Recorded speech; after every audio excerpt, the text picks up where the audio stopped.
So York's been short and sweet, just one day, 2 nights. Yeah. 2 days? Wait, was it one full day? Yeah. Oh, it was one full day. Yeah, so Michael did some outdoor touristing, walked the walls, things like that.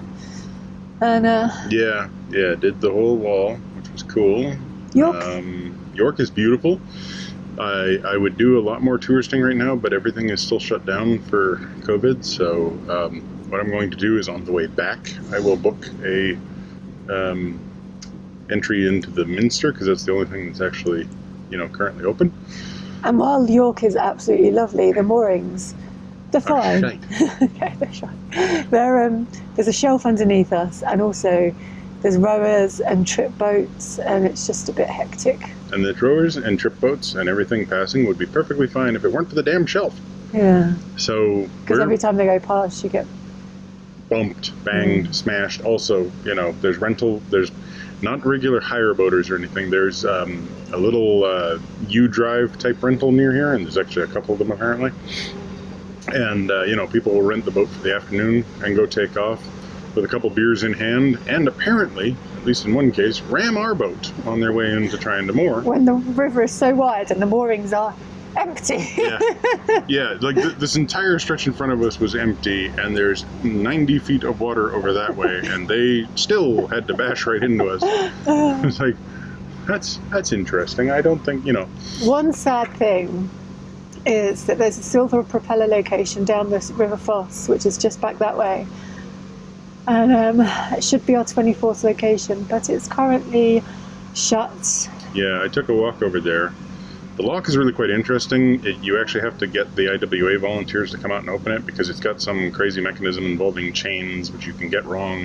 And you can disable it quite easily. Yeah, so they have to be trained to do it. And that's cool, but there's a flood barrier in front of that. That is currently under some sort of major reconstruction. So the foss is completely shut off. So we just can't get down there. And it's going to be closed until the end of August, so we can't wait for it. We don't want to wait 6 weeks. Yeah. So what we're probably going to have to do... Morning! Hi there.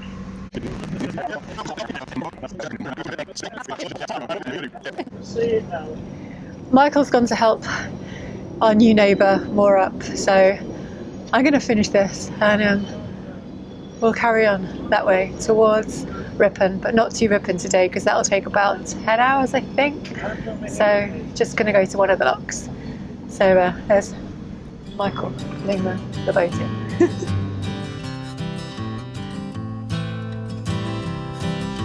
There really is a lot of mooring space along here. If only it wasn't for that damn underwater shelf, it would be perfect.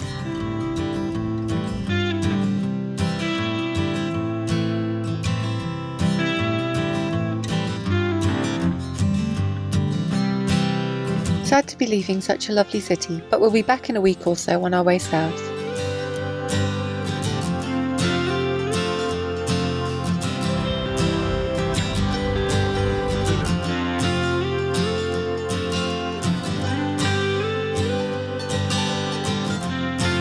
This is Scarborough Railway Bridge. It carries the railway line to Scarborough, funnily enough. It also has a footpath and a cycle path, providing a faster route for pedestrians and cyclists from the station to the city.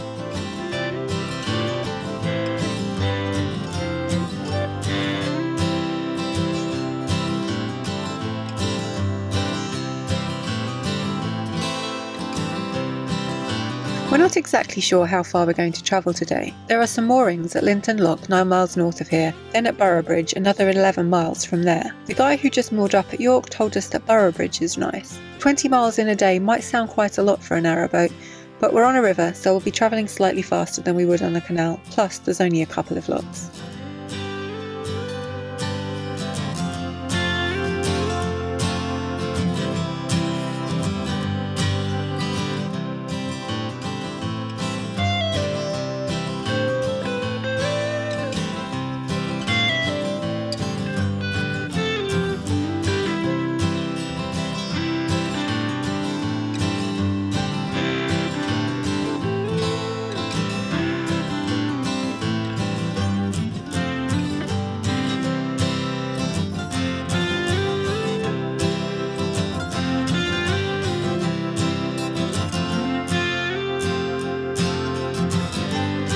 As soon as we leave the outskirts of York, the river becomes lined with green, with the occasional person fishing between the trees.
Double bridges here, both carrying railway lines across the river.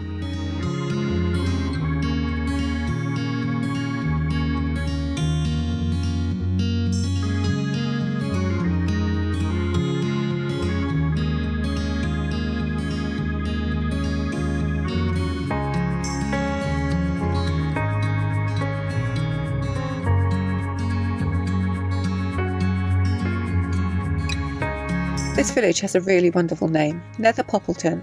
Apparently, the name derives from the words pebble and farm because the village was built on a gravel bed.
It's actually really nice to see this river with so much traffic after having the Derwent to ourselves last week.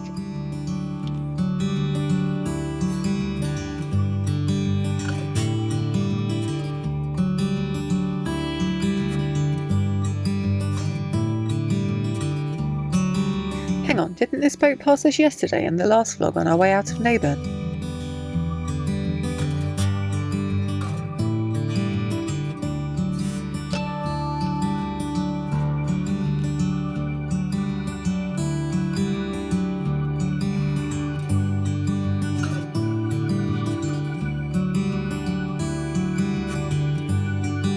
I think this is the village of Benningborough that we're passing now.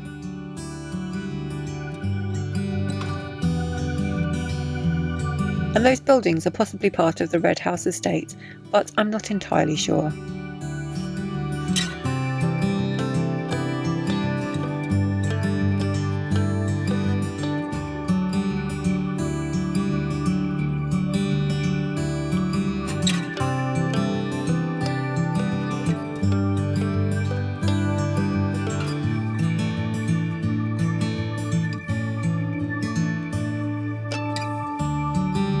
George has gotten so much better at travelling on the boat. He never used to settle like this.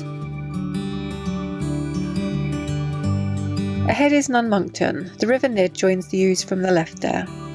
The river is said to have played an important part in this village's life until the middle of the last century, and while it looks like you can hire boats from these pontoons, sadly there's nowhere for visitors to moor.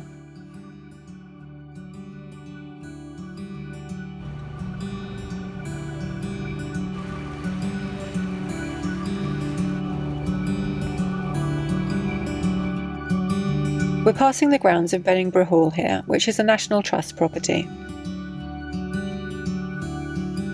The Victorian water tower used to bring water to the hall and to its skating pond.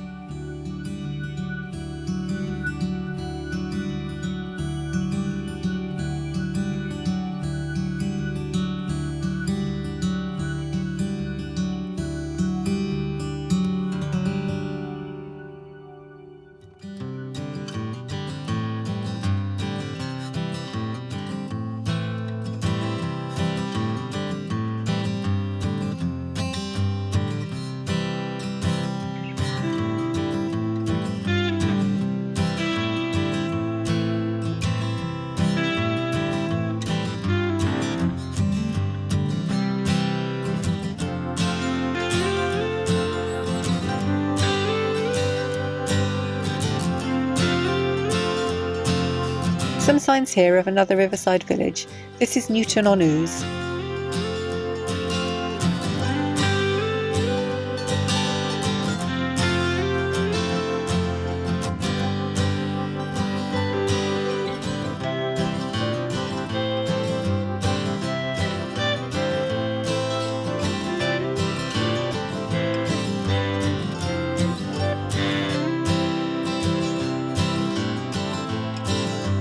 As you approach Linton Lock, you need to keep to the right of the marker buoys to avoid grounding out in the silt.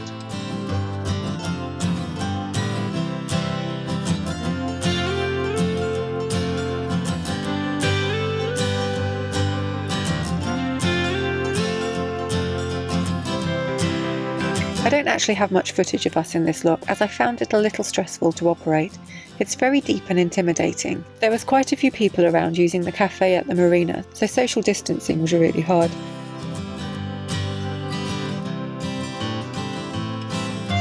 There are some riser rails to tie onto, but it's just so deep. It fills pretty slowly, so thankfully the boat doesn't get thrown about too much.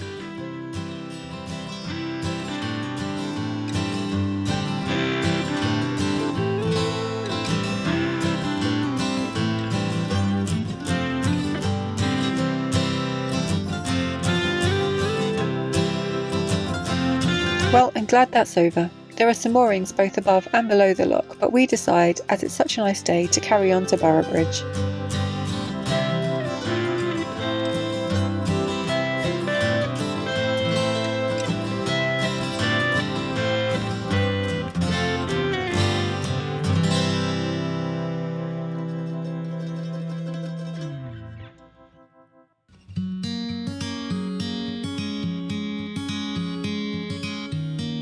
RAF Linton on Ouse is just north of here, and we're lucky to see some planes out manoeuvring.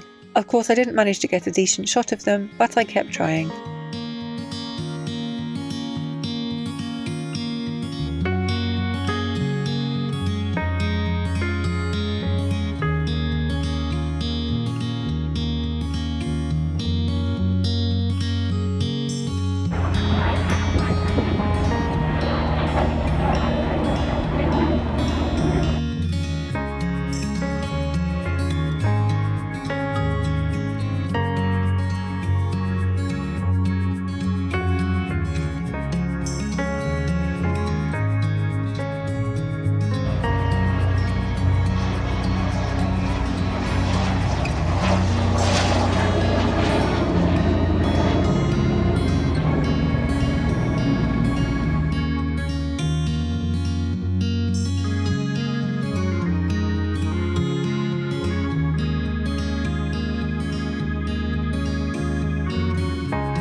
I thought this was going to be a rowing club, but it's actually the Old Walk Scout Activity Centre.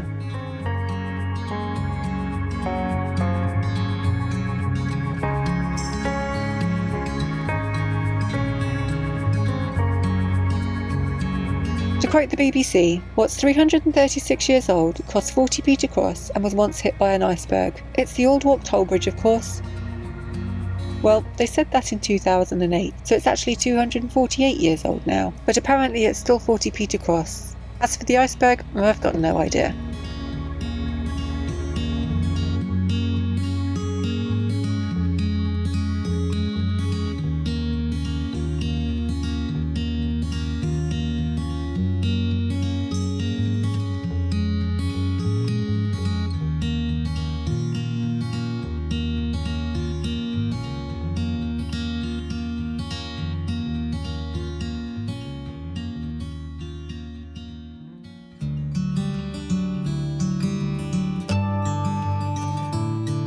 I do really like to see a cow paddling in the river.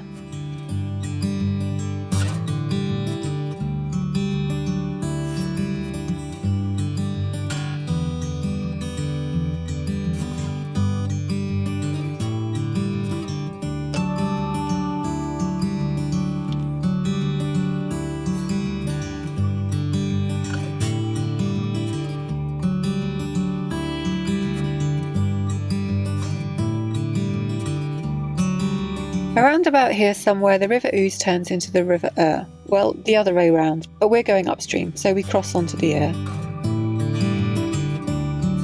This is the River Swale joining the River Ure.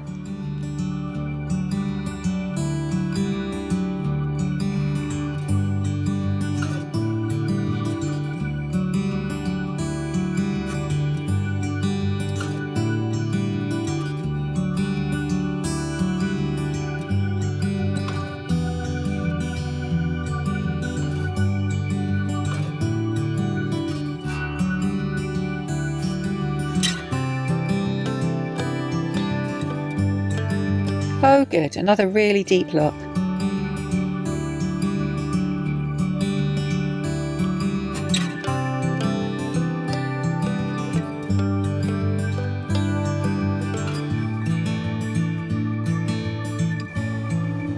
It's almost empty, just a little water to let out.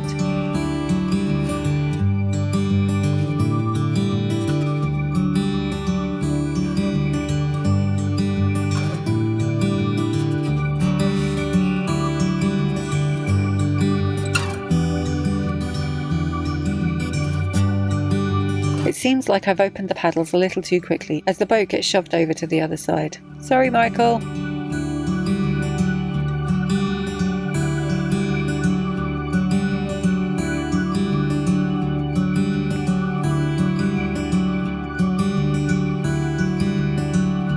Travel down the lock cutting and arrive at the visitor moorings.